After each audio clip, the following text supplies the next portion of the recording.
مساء الخير يا جماعه، عايز اقول لكم ان الجو بقى ساقعه ودخلنا على الشتاء خلاص، فنيره حبت تخترع لينا وتعمل لنا اختراع جديد اسمه البصل بالمحشي، المحشي بالبصل. يا جماعه عايزه اقول لكم ان انا كل ما افتح التليفون التيك توك اي حاجه الاقي محشي. طبعا جدي بينام ورا. ما شاء الله الجو بقى ساقعه، وانتوا عارفين الشتاء ده عنوان للكسل معروفه. مساء الخير يا جدي. الحمد لله. الجو بقى ساقعه صح؟ جو ساعة ونيرة بتخترع، خليها تخترع. الشتاء ده عنوانه الكسل فعلا.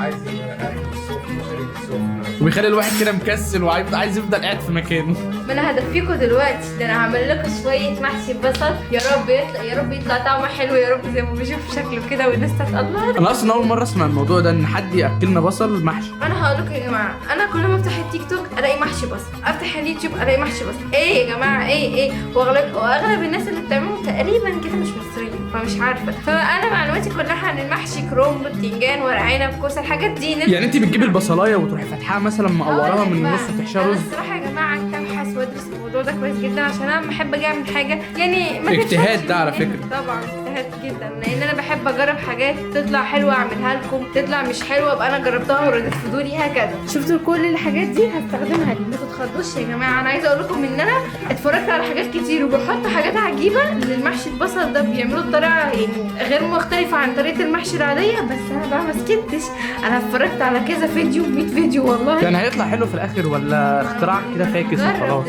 اصل على فكره في اختراعات كتير احنا بنشوفها في كل حته، بس اللي هو فاهمين تبقى فيك، تبقى اختراعات فيك. المكونات بتقول ان هو مش وحش، وحاجات على بنحبها، اللي هو احنا اللي هو انا وانت يوسف رماسي يحيى، حاجات العك، انما طبعا ما تخصش جيتي، ده اللي انا اقصده. بص بقى انا هقول لك انا عملت ايه ده؟ انا وريني اول شكلها كده. حاجه اعرف ان هو بيتعملش غير ببصل ابيض عشان بيبقى مسكر وكده، تمام.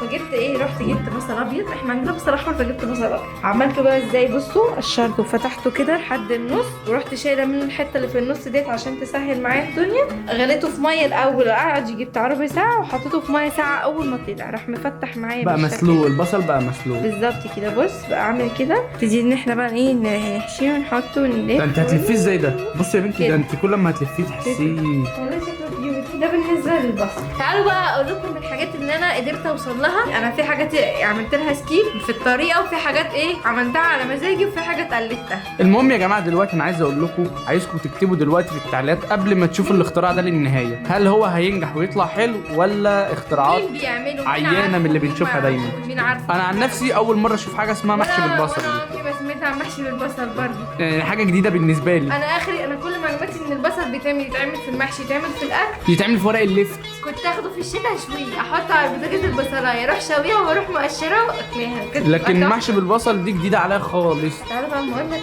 الحشو بقى بتاعت المحشي بتاعت البصل دي عشان جديده برضه. احنا الاول معانا رز هنا كده، احنا غسلينه كويس طبعا، هو نشف. انزلي بالرز يا معلم. بسم الله. يعني هو الخطوات بتاعتها نفس المحشي العادي بالظبط؟ بس دي فرق ان ني في ني، وفي حاجات مش بتتحط للمحشي. زي ايه مثلا اللي مش بيتحط؟ بص كده الني في ني. انا دلوقتي هحط البصل، المفروض ان احنا في المحشي العادي بنعمل البصل ده بندبله مش عارفه ايه، لا احنا هنا هناخده زي ما هو. دي بصلايه يا جماعه، تمام. سبحان الله. طبعا انا اخدتها ابيض برضه، بس انا مش حاسس الفكره دي نيره ان هي عشان انت شبعان. محشي بالبصل جديده غريبه. ما هي غريبه، وانا بحب الحاجات الغريبه، انا بحب اخرج بره الصندوق ما دام في حاجه ينفع ان هي تتجرب ومش ما تبقى انا عارف ان انت خرجتي بره الصندوق. يلا. طيب ومعانا هنا بقى طماطم دي مش مفرومه في الخلاط، ديت مضروبه في الكبه، لازم تكون من غير ميه يعني ناعمه او ابشروها، فانا ضربتها في الكبه عشان خاطر انا مش هبشر. الطماطم شكلها عامل زي الدقوس. دي 3 طماطمات يا جماعه. على فكره ريحتها حلوه جدا. ما هي دي كزبره دي صح؟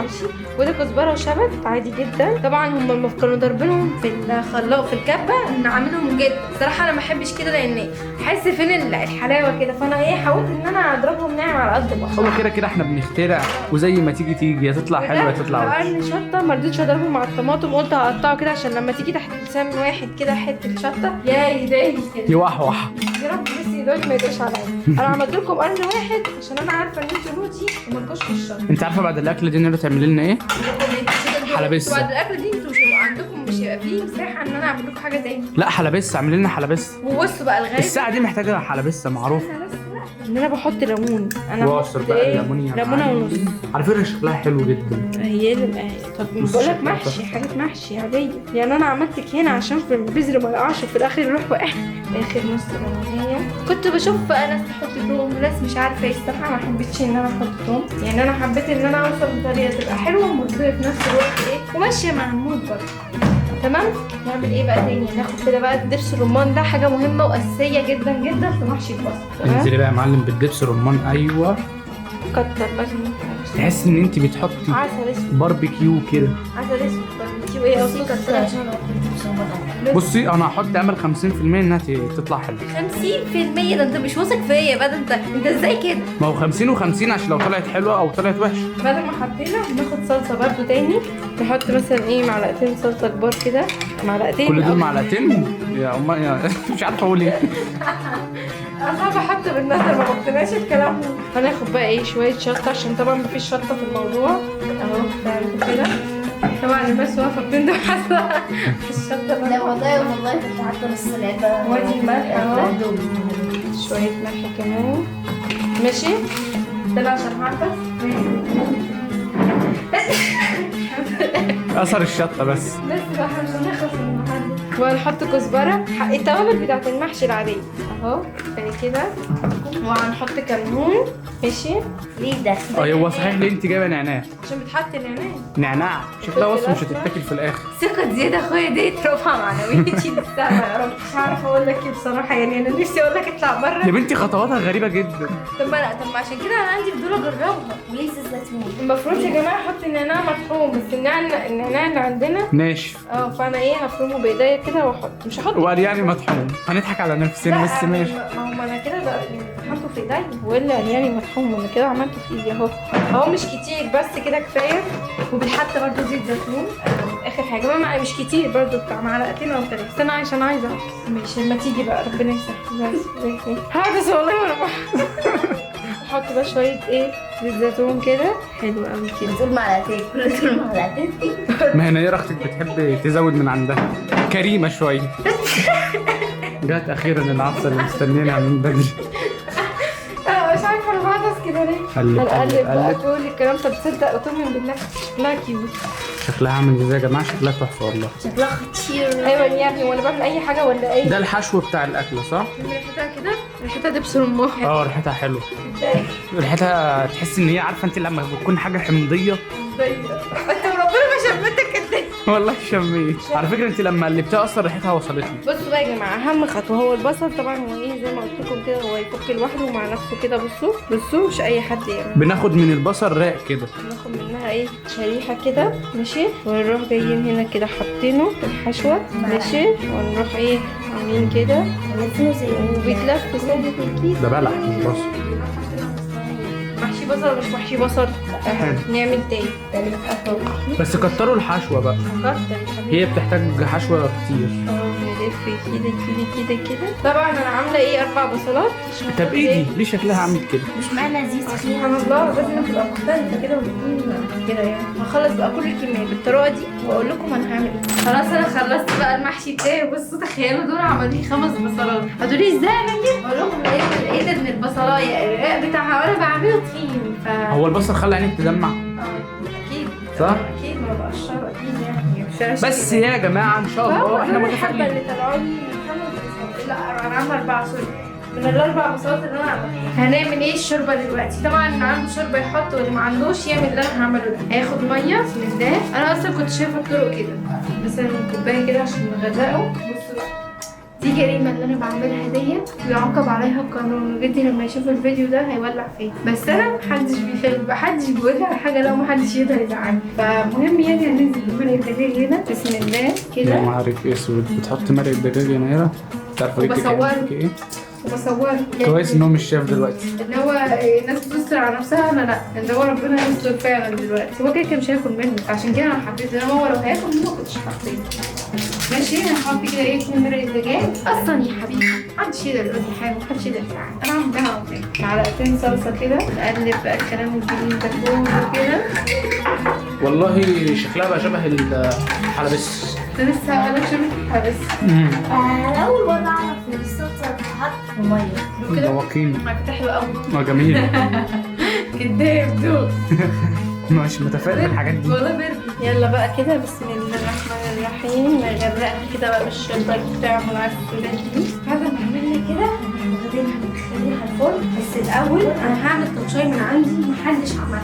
احط عليها معلقتين سمنه بلدي اكيد هتفرق في طعمها. ما بقاش ميرة ما افتكستش يعني ايه حته سمنه كده ايه في كل حته كده صح ولا غلط؟ انت شايف رايك ايه في الافتكاس دي؟ انت بتاخد رايي انا؟ اه انا اصلا رايي في الموضوع كله ان هو عيان اساسا. تعيب لو حد قال لك كده بيديها بصوا يا جماعه، اللي رايه من رايي يكتب في التعليق كفايه ميرة. عشان هي فاكرانا ان انا بحبطها بقى والكلام اللي انتوا كده عارفينه. ايه هنجيب حاجه صغيره من السمنه. شكلنا عامل ازاي اصلا؟ ماشي هنروح احنا عاملين ايه بقى نكبسها كده ورقه زبده الاول وبعدين نكبسها بطبق كده.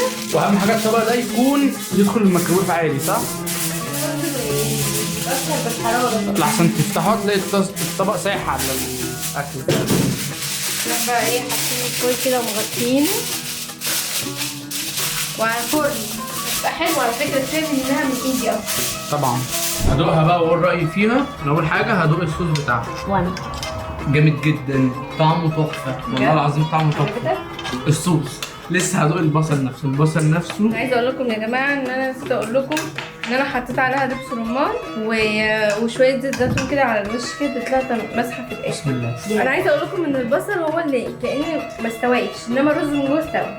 معرفش فعلا البصل تحسه لسه ما استواش وجامد سنه صح؟ الجبس هو ما استواش اصلا مش عارفه ايه الفرق. على فكره جامد، اقسم بالله طعمه تحفه. انا في اول الفيديو ما كنتش متفائل لكن دلوقتي طعمه جامد. البصل يتسلق اكتر. مع اني قعدت اسلقه بتاع ربع ساعه او ثلث ساعه وفي العادي 5 دقايق او 10 دقايق. انا سلقته ايه ربع ساعه كده او ثلث ساعه مش يمكن عشان البصلايه كبيره مم. فخدت وقت. لا ورقه يعني ما البصلايه استواش. ورقه البصلايه تخينه. يعني المفروض انا عامله 4 بصلات كانوا يعملوا كميه اكبر عشان ورقه البصلايه تخينه. بصوا كده اما تيجوا تشتروا بصل من السوبر ماركت هاتوا له هو الصغير ده بحيث ان انتوا لما تسلقوه يتسلق بسرعه ويبقى طعمه احلى. هخلي يوسف دلوقتي يدوها يا جماعه ويدينا رايه، بس هو كان بيصور. دوق كده يا اسطى وقول لي رايك. طبعا جدي ملوش في الاختراعات دي ملوش في الكلام ده كله فمش هندوقه منها. طلع كده ودوقنا. دوق بقى وقول لي رايك ايه طعمها. بصراحه الرز بتاع الدعم اللي جوه دي تحفه. بس اقول لك حاجه ايه هي حلوه مش وحشه بس انا ما اظنش ان انا اعملها تاني اكيد طبعا.